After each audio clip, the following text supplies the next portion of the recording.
щом ме докоснеш. Фантазираш си неща, които да правиш с мен. Влади Балади?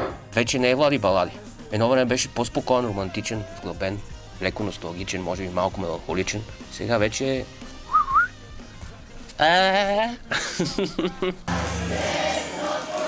Супер София!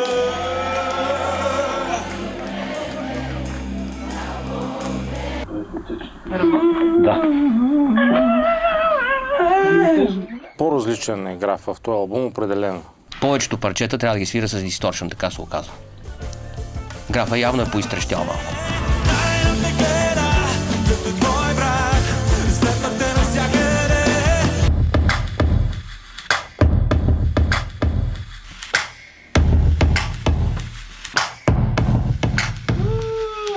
О, Невидим е супер яко парче. Но Невидим сега разцепва мрака. Да, още веднъж. Нещо може по-добре да стане. По-добре може да стане. Тъмни сенки от безсъние, скрили са се под очите ми, откривам се... Не, добре, дай пак се пробвам. Исках да изкарам този драйв в гласа, тая агресия, която всъщност се получи в парчето. И той идва от пеенето. Невидим, за тебе сякаш съм невидим. То вятър по синя се носиш, по-красива от белите нощи. Тихо пристъпваш, мен да прегърне. Откакто се помня, аз пея.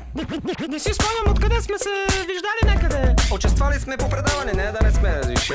Господин Митко Павлов е мой близък приятел много. От година и половина датира нашата връзка. Идеята да го покаля е именно това, че е много свеж. На маймуни ни направиха. Виж какво правим в името на изкуството, бе. Естествено, ние се базикаме и двамата помежду си в песента, много танко. Мите и ти пропяваме. Цел живот пеем, никакво признание. Нула. Така като те гледам, май си известен. Господин Преструвка, дъвка. Мерси. Та така да аз се отнасям малко. Какво говорих? Брайан Гардън направи албума Невидим да звучи видим. От Видин. Ще видим. Окей. Невидим, за тебе сякаш съм невидим. За тебе сякаш съм невидим. За тебе сякаш съм невидим. Той последния глас там супер, само на Невидим, който сме. Това е, всъщност това е последния вариант. Невидим, за тебе сякаш съм невидим. За тебе сякаш съм невидим. За тебе сякаш съм невидим. Невидим. Вдъхновението е нещо, което не може да се опише с думи. Дар Божи. Благодаря ви! Супер бяхте! Хубава вечер!